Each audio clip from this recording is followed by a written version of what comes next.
Burrow's back, but can the Bengals defense keep up? FCC is holding the line, and the Reds just made some trade deadline noise. But is that enough?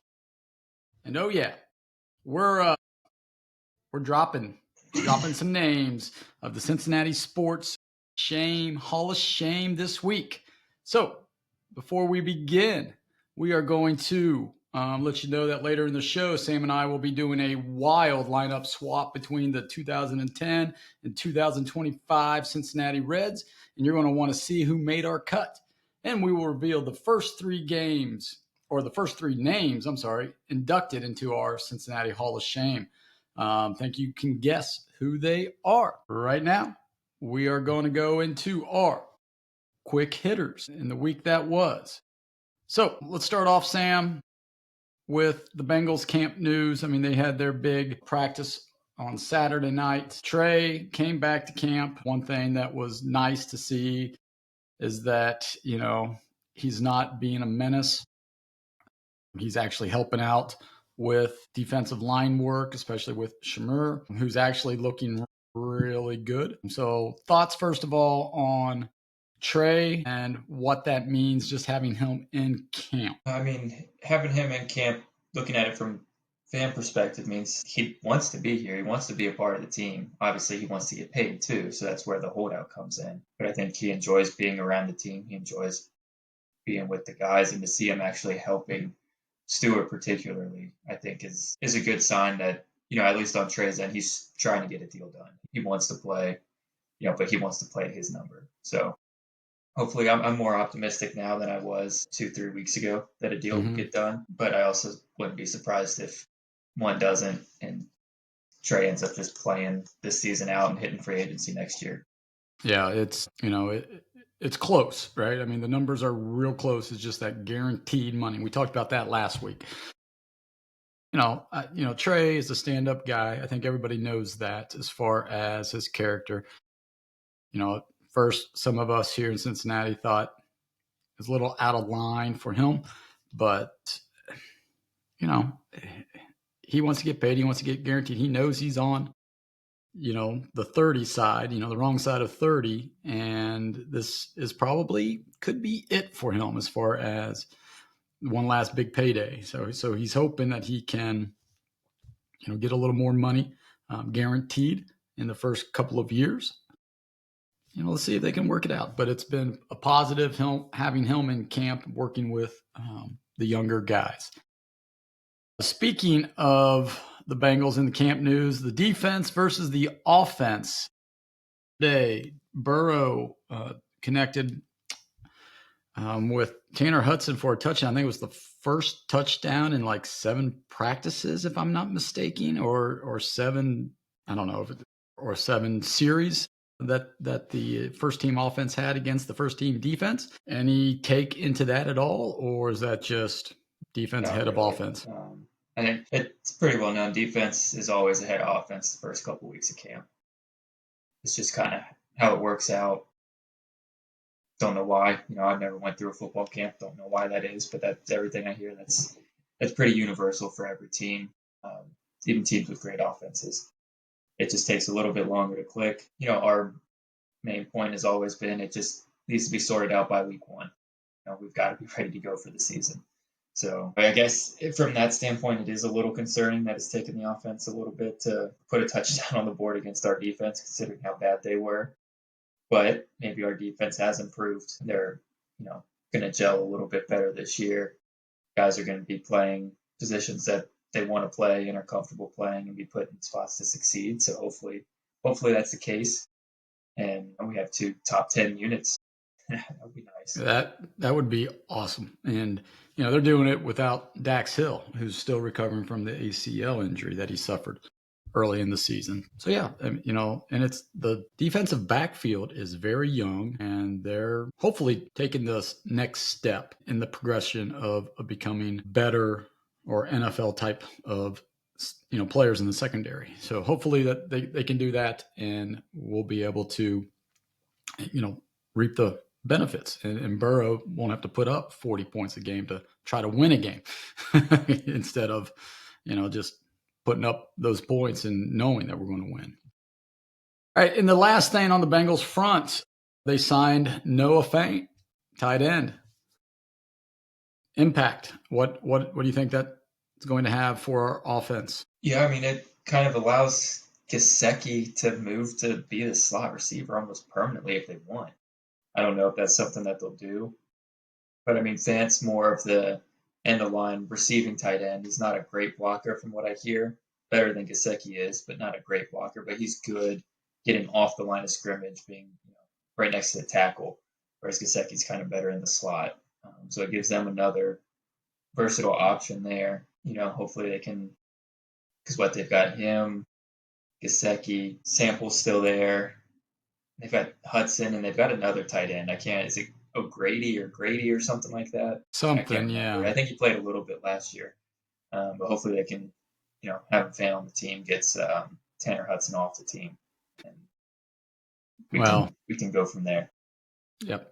And then Eric Alt is still, but I don't think he's going to play. No, he's not going to play this year, but next year. So this is a good 1-year signing, and Noah even mentioned the Burrow effect, that he's hoping that he has a good year and right, he can exactly. He'll have a good year and he can get a bigger, better payday somewhere else. And you know what? I'm perfectly fine with that. Yep.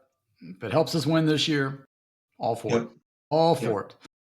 All right. Moving on to FCC news. They're in Leagues Cup play, right? And yes. Just had a 2-2 tie last night, I believe. Yeah, technically it went down as a loss. They lost because of how the Leagues Cup but they did get a point. They got a point, yeah. And they're still in the hunt to move forward. Yeah, I think if they win their next game, they'll for sure move forward. Another draw, lose in penalty kicks, that's where it'll get dicey. But if they can win either in penalty kicks or regulation, they'll move forward, because right now they've got 4 points, so that would put them at 7. There's no way you don't advance with 7 points. I mean, they beat Monterrey, which is historically one of the best teams in Mexico. This year is one of the best teams in Mexico. It was kind of a bit of a shock. Monterrey's got some former top-level European players on their team. So, I mean, they won, and they looked like they deserved to win, too. It wasn't one of those fluky games. Whereas yesterday, they were down 2-0. They kind of came back. It sucks to lose in penalty kicks, but, I mean, it's the worst way to decide a game, maybe in any sport, is to go down to penalty kicks. That's what they do. So, I mean, it's good. I don't really care about the Leagues Cup. I think it takes away from MLS. It just tires guys out. If you're going to play, you might as well play to win. Get some bragging rights. Doesn't hurt to, have bragging rights over Mexico. Not at all. Not at all. I would probably, about the worst way to win, it might be, well, put it this way. It used to be the coin flip in overtime for NFL, just the coin flip. First team that scores, see ya. It's all based down on a coin flip. Now, the way they've done it, it's a little bit better. So I agree that the FCC or the shootouts are probably the worst way. All right. Let's talk about the Reds week coming off of the trade. We're going to talk about our trades, the trade deadline review here in the topic of the week. But we'll leave that at bay for the time being.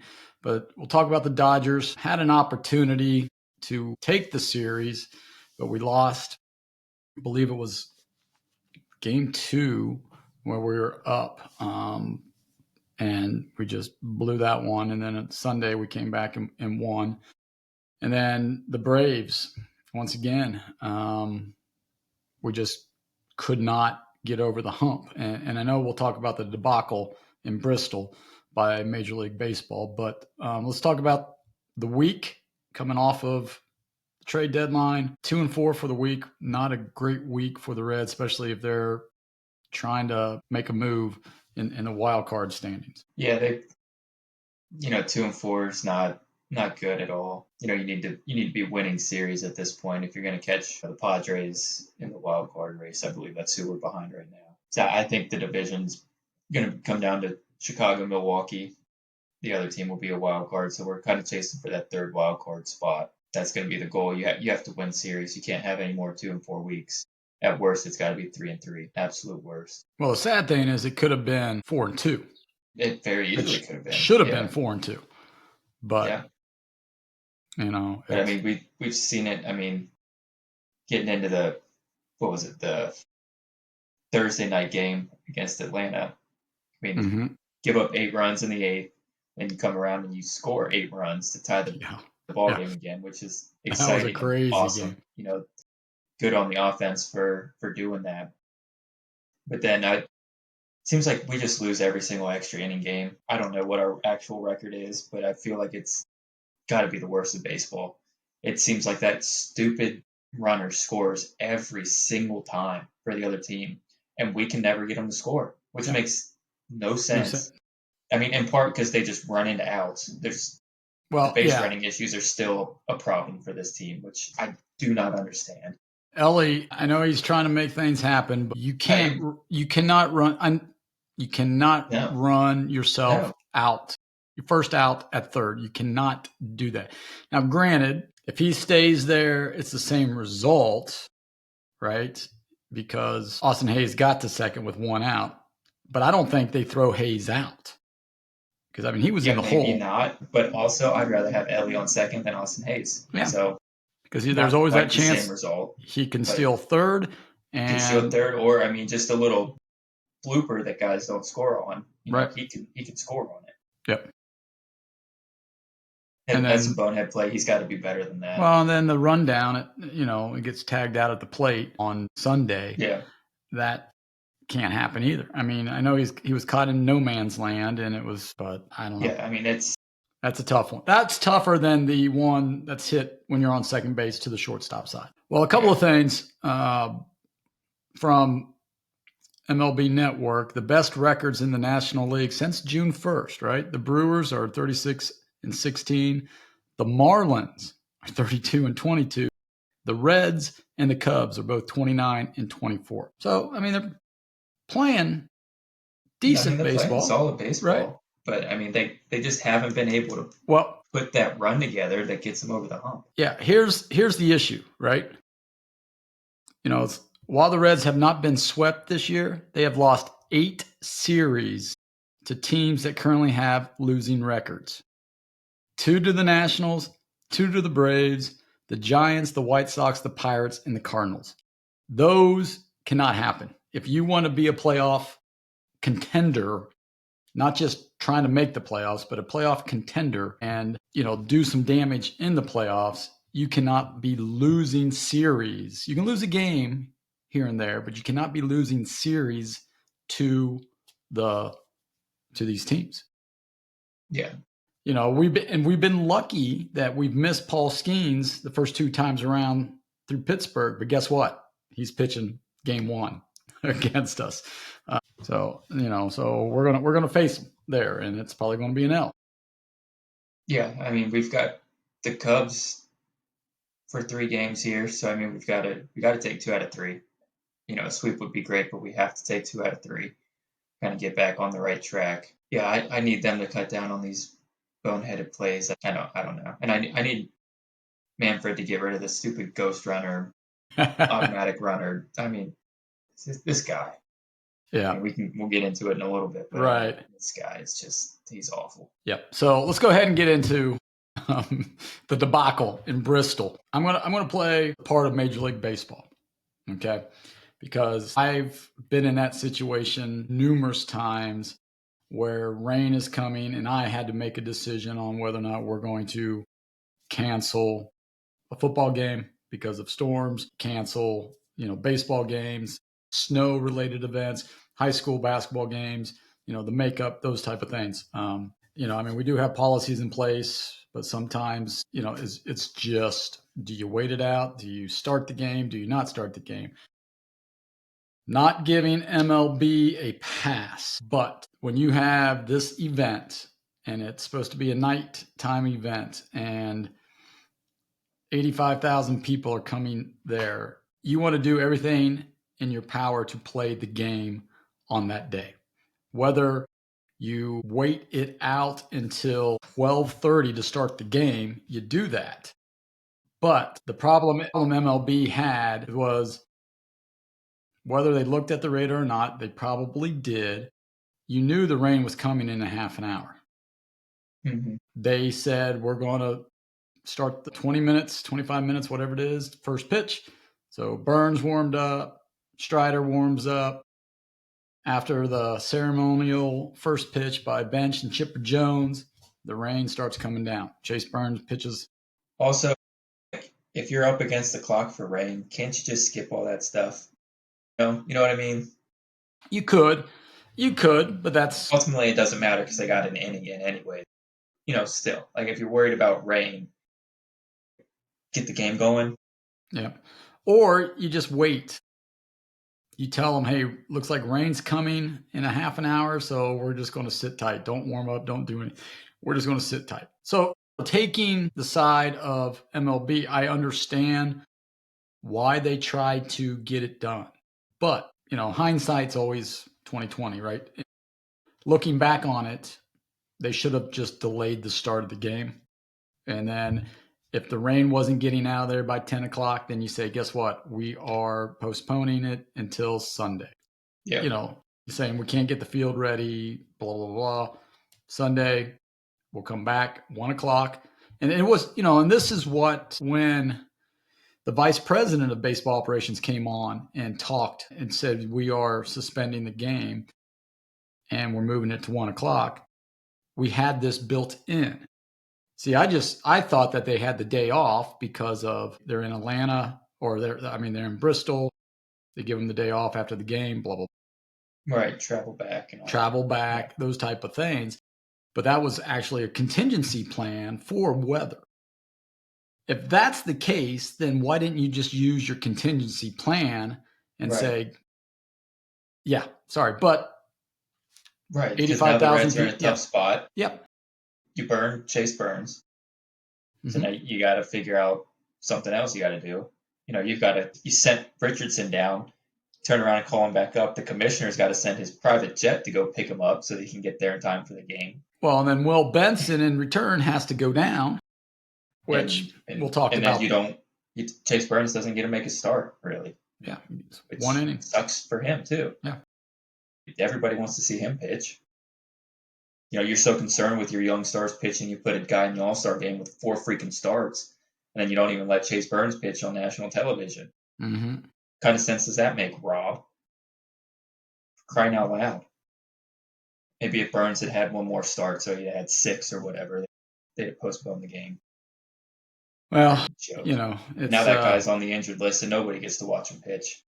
So, congrats, Rob. You're such a genius. You're so good at your job. Well, it was impressive. It was pretty cool to see Bristol change into a baseball. I think it would have been awesome. I really do. I think it would have been a great night if the weather wouldn't have ruined it. I think it would have been, for us watching on TV, maybe, but it sounds like not for the people at the ballpark. Well, because of the weather and they ran How do you run out of hot dog buns? How do you run out of hot dog buns? Well, from what I heard and read, it was like Bristol Motor Speedway was not in charge of the food. We're in charge of the concession stands.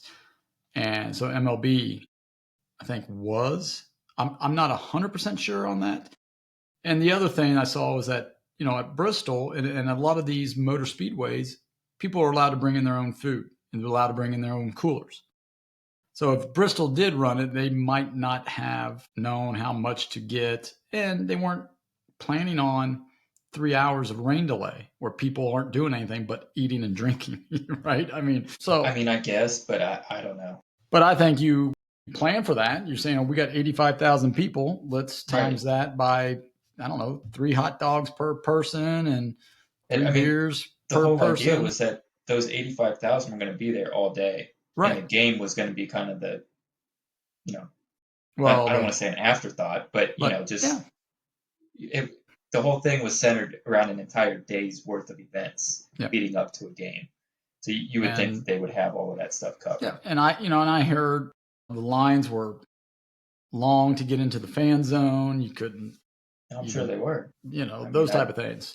I don't know. I'm just not a fan of these gimmicky games in general. Not during the regular season. Sure, But preseason you can do whatever you want. Yeah, exhibition games, those type of things. But yeah, well, we got a little tease coming up with that in our trivia question. But if you went to Bristol, I know a couple of people personally that went there, shoot us an email or DM us on Instagram or Twitter at Cincy Sports Scene and let us know your experience there. We'd love to share that on air and get your take who was actually there.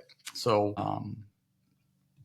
we just want to do that to give both sides equal things. All right, speaking of trivia, you had the trivia last week, son. Do you remember what it was and you got the answer? No, I don't. I don't remember what the question was. Let's see. It was something to the extent, let me pull it up here if I can find it real quick. Let me see here. Let me see. Who had the most Grand Slams in one season, I think? Yep, you're right. It was. Yeah, it was what Reds player has the most Grand Slams in one season. Yep. I mean, you ended up getting it, I believe. Yes. You said Scooter Gennett, which is the correct answer. He had 4 in 2017.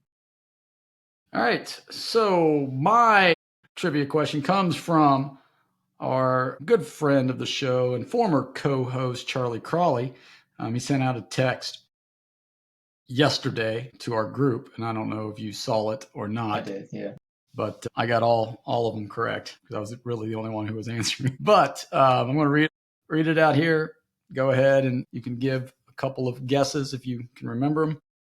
But okay, so this was the Reds played in Tennessee yesterday. We're coming to you on Monday, so Sunday, which is the first MLB game played in that state. Name the other 5 states that have hosted an MLB game that do not have a MLB team. So Iowa is 1 with the Field of Dreams game. Correct. Alabama would be 2. They did the, what is it, Ricketts Field or Ricketts Park or whatever it's called there. I'm assuming the international games don't count. They don't count. US. Okay. Just U.S. So, I mean, Williamsport, but that they got 2 Pennsylvania teams, so that's not going to work. Well, maybe 1. The Pirates probably not a major league team anymore. But well, okay, yeah. But they still played a major league game at some point. Yes, that is true. That is true. Let's see here. Those are the 2 that come to mind right away for me. I don't know. Well, you're on the right track when you're thinking Williamsport. You need to think of other venues that have hosted baseball games, not major league, that would be pretty cool to go play there. The College World Series Stadium hosted one, I do remember. So so Nebraska. Mm-hmm. You got 2 more. So that's 3. 2 more. I want to say there was a game on an Army base somewhere, but I can't remember what state that was in, where that was. This was a couple years ago, but I can't remember where that was at. I'll give you about 30 more seconds, and then we'll throw it out there to our fans. Yeah, I don't think they've ever done a game at Cooperstown or anything like that. Well, but that's New York. That would matter because that's New York anyways. Yeah, I think those 3 are what I've got. All right. Those 3 out of the 5, not too bad. So if you think you know the other 2, right now we have Iowa, Nebraska, and Alabama were the 3 correct. We still are missing 2. If you know those other 2, go ahead and drop a line in this video here under the comments with your 2 guesses, or you can shoot us a DM on Instagram or Twitter at Cincy Sports Scene. So yeah, there we go. Now we're moving into our topic of the week. And our first topic of the week, thing that we are going to talk about, is from last week. We put a question out there. We put a poll out there to all our fans and listeners of who should be the first recipients into the Cincinnati Hall of Shame. Our last episode, we had fun coming up with some nominations. And so we'll put it out there for you, the fans, to allow you to vote for this. And just to go over the nominations, We had 5 nominations. So we had Pete Rose, Stanley Wilson, Phil Castellini, Jeremy Hill, and Marge Schott. Well, you have spoken, and the votes were tallied and counted across all the social media platforms that we have: YouTube, Instagram, Twitter, and the results are in. And leading the charge is our own Pete Rose with the most votes for the Cincinnati Hall of Shame. Second, this was a little surprise, but at least for me, I thought it was a surprise. But Stanley Wilson, the infamous Stanley Wilson, disappearing right before the Super Bowl down in Miami. And then the last one is the last owner to bring winning baseball to Cincinnati, Marge Schott. So there you have it. Those 3. Congratulations for the induction into the Hall of Shame. Thoughts on those 3, Sam, real quick? Yeah, I think it's a fitting 3. I mean, we've got a lot of,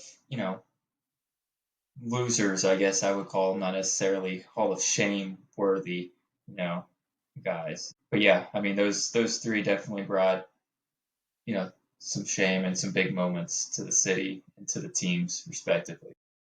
Definitely well deserved to be, the first 3 members into the Cincinnati Hall of Shame. Yep. Real quick, if you're loving what you're hearing here, do us a favor, hit that like button, subscribe, and drop a comment below in the video. And if you're on audio, leave us a 5-star review. It really helps more Cincinnati fans find the show and allows us to, bring this to you. And we want to hear from you. What do you want us to talk about next in our, further episodes down the line? So go ahead and leave that in the comments below. All right, moving on in our topic of the week. We talked about the trade deadline. What do you think about the Reds trades? Okay, Brian Hayes, Sam Littrell. Thoughts on those 2 guys? Yeah, is that enough? It wasn't the moves that I necessarily would have liked. Hayes is more of an upside play, I think. I think they see that he's been injured the past couple of years and are hoping that he can, kind of find the top prospect ceiling that he had initially. I mean, he's on a pretty decent deal. He's making, $7 million a year for the next 4 or 5 years, I think. Pittsburgh, I think, signed like a 7-year, similar to Hunter Green's contract. Mm-hmm. So, I mean, if he can outperform that, then it's definitely a win. But if he stays kind of where he was at in Pittsburgh the last couple of years, hitting .230 with 7 homers, I mean, yeah, he plays great defense. I mean, Espinal's pretty good at defense too. So, I mean, if he's going to hit .230 with no pop, why are you paying him $4 more million a year than Espinal? Yeah, that doesn't make a lot of sense. Well, and they're almost the same player. Almost the same player. But yeah, I mean, Hayes has only played third base in the big leagues, so I mean, even at least Espinal's played some other positions. Mm-hmm. Hopefully, I mean, he hit a home run there in his first game for us, which I mean, that got. And he also made the air, so worked up. Yeah, he did. Well, yeah, but it was a roller coaster, baby. Because when he made that air, let the 2-run score to tie the ball game, it blew up on X, and then he hits that home run, and that type of thing. But I mean, like, I saw several Pittsburgh fans. I mean, say we've got to be the worst professional team in sports. I mean, this only happens to us guys that suck here. We trade them away, and they hit home runs instantly after not hitting them for us. So, I mean, they were in shambles over Brian Hayes. So, I guess that was kind of funny. But, I mean, he's going to be kind of more – he's also not a this-year player, too. They got him with the expectation he's going to be here for a couple more years, which then what are you doing with Marte? Well, what do you do? Well, Marte's in right field. He's your long-term, though? Is he going to be long-term? He's going to be your right fielder moving forward, because obviously, I mean, that's where he's playing. But the real question is, what are you going to do with Sal Stewart? Because the kid is a professional hitter. I mean, he is a professional hitter, and we need somebody who can hit 270, 280, 290 in that lineup. Because, and who can go gap to gap with But some then pop. does he? That's the Do they million try dollar. him in left field? I mean, He might you move be. McLean. Yeah, I No, I mean, don't know. because right now he's playing third. He was playing third base at AAA. I know he had some time at second base. Yeah. In the minor leagues. Is this, if you're keen on Sal Stewart being in this lineup next year, is the Hayes trade just the beginning? Do you trade him for somebody along with another prospect in this offseason? He's got to produce in the next 2 months, though, in order to make that happen. Well, but yeah, I agree that he needs to produce, but he also needs, he also is a very team friendly contract to get a major league player who won a Gold Glove. Never know, never know. But I doubt the Reds would trade him just because he's controllable and Right. cheap. Yeah. So that's part of it. So thoughts on the National League Central trades? There really wasn't a lot of movement from National League teams to really improve their, they got a piece here, a piece there. The Pirates unloaded a lot of players, but Yeah.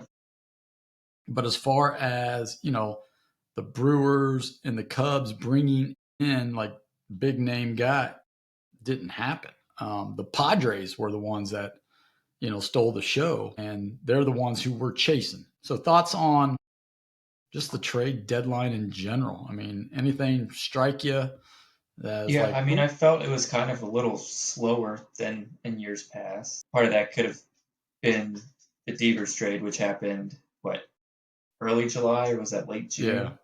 The Red yes, Sox and Giants. So, I mean, that took a yeah, big name off the board right. early. May, June. Yeah, it may have even been in May. So, I mean, yeah, I feel like that big name wasn't really dealt this year. I'm trying to, to the top of my head, think who the biggest name would have been. I guess Carlos Correa going back Yeah, to the Astros. going back to the But I mean, the Astros. Twins Yeah. traded their entire roster, Well, so yeah, the Twins and the Baltimore traded quite a few Baltimore players traded. too, Yeah, they traded Cedric Mullins, some and they pitchers. O'Hearn Yeah, first. Yeah, but yeah, and we'll see. We'll see how yeah. it I plays mean, out. the Phillies Hopefully, got the Twins closer Duran. So I mean, yeah, that's he's a lights out closer. So I mean, yeah. Hopefully these we have moves, any? Yeah, these moves the Reds made, especially in the pitching department. Martinez being the leader, going back into the bullpen, which allows then for either Hunter Green to come back up. When Hunter Green does come back up, maybe Chase Burns goes into the bullpen as well to save him yeah. a little bit. How cool would that be as you run him out as closer I mean, that's just yeah. just for this year, because he's got to be a starter. I mean, he's too electric. You do. You have to give him the opportunity Right, to not to try be it. that. But can you imagine him sort of like what the Royals did, right? With their young players, where they put them in the back end of the bullpen, and Yeah, and then get the Reds to trade for him, and they never pay him. Yeah, exactly, yeah, exactly. Hey, we'll trade you three guys. We'll take your three yeah, young pitchers who, yeah. Who all pitched in the World Series and yeah, now have now, 8 career ERAs. yeah, 8 wins as well. Yeah, yeah, All right.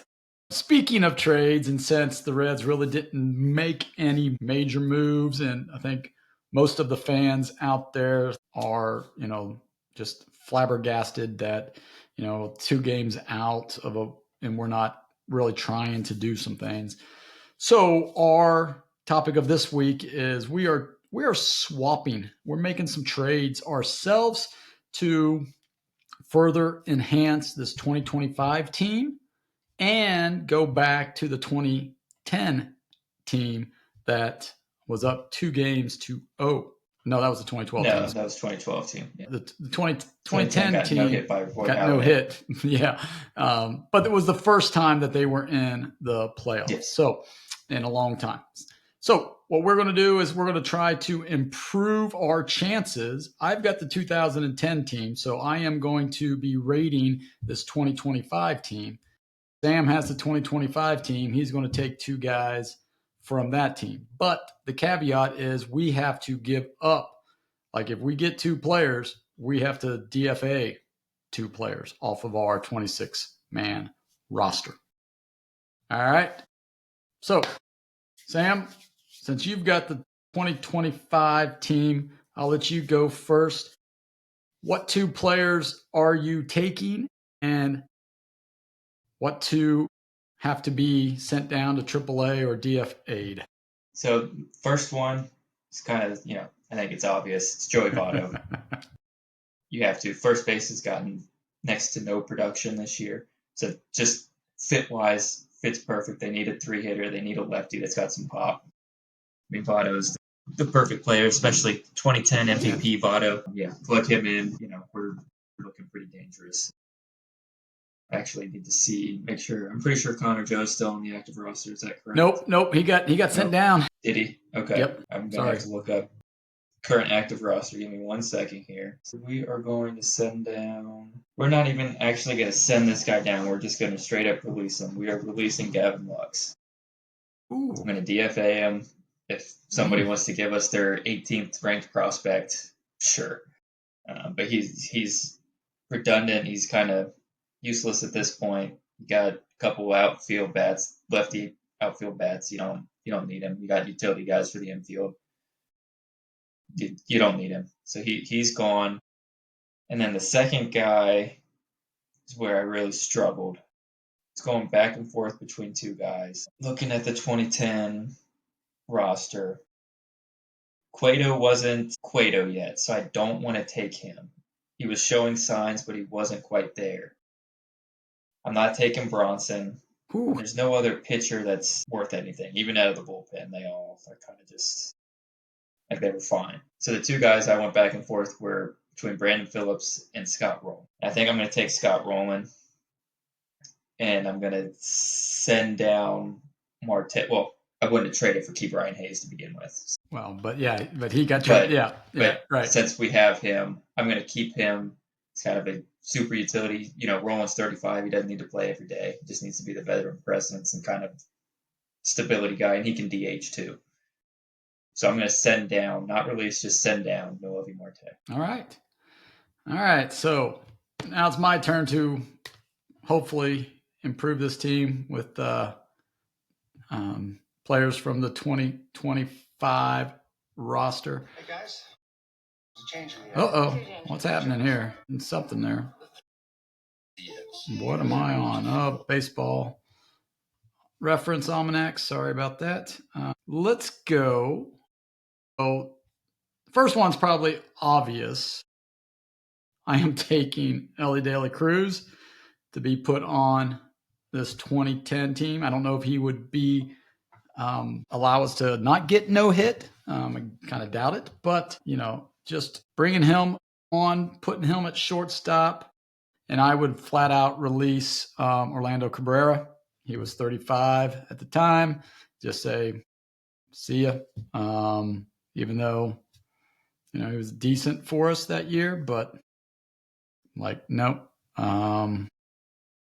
You just got to go. And then, because I think having Ellie besides Scott Rowland and Brandon Phillips and Joey Votto and Jay Bruce, guys like that, Miguel Cairo, that veteran leadership, I think he will really blossom for the Reds in 2010. And then my next one, I was going back and forth. You mentioned it earlier. You looked at the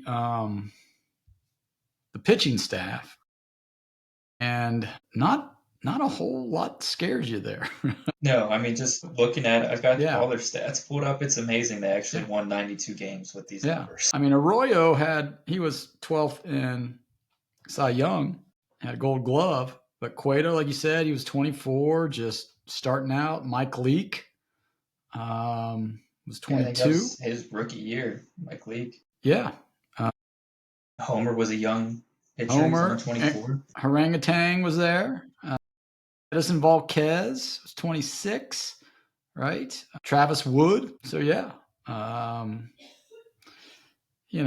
I think, I would love to have Hunter Green, but it's it's that injury thing. So who do you take? Do you You take also need a lefty. Like that 2010, there's not a lefty on there. Travis Well, I guess Wood Wood was, is, yeah, but he came right. up halfway through the year. So, right. In my, my dilemma is, do I go Lodolo, who is pitching lights out this year, or do I go with somebody who's more reliable and takes the ball all the time, and it's Andrew Abbott? I would think I want to go with Nick Lodolo just because I think his stuff is nasty. I mean, when he is healthy, his stuff is nasty. And put him in there right after Bronson. I mean, you're talking about really throwing off the team. I think that would be. So then who do I send down? Man, you look at some of these guys on here. I think if I got to get rid of a pitcher, I think Nick Massett would probably, he was probably our third best reliever, second best reliever according to WAR. But you had Logan Ondrusik, who I think had better stuff than Nick Massett. So I think I'm going to go with send down Nick Massett. Right there. So hopefully those two would improve our chances. If you guys out there in YouTube land and podcast land, if you have two other players you would swap out, let us know on here. So that's about wraps up the show for today. Like I said, if you liked anything you heard today, please do us a big favor and like this video, subscribe to our content, make a comment in our comment sections, drop your trivia guesses, and also let us know who you would put into the Hall of Shame or who you would trade for. You don't want to miss next week's show. We've got something special planned. It is the top 10 Cincinnati sports villains. And when we say a name, what makes your blood boil? So, you be thinking about that. We might be asking for some of your comments here on Instagram and on Twitter. So be watching for that. And I think it'll be fun. So we're going to get 10 of them out there. We're going to rank them and we're going to see if they get your blood boiling like they do ours. So for Sam, I'm Dave. Until next time, everybody, take care. See you.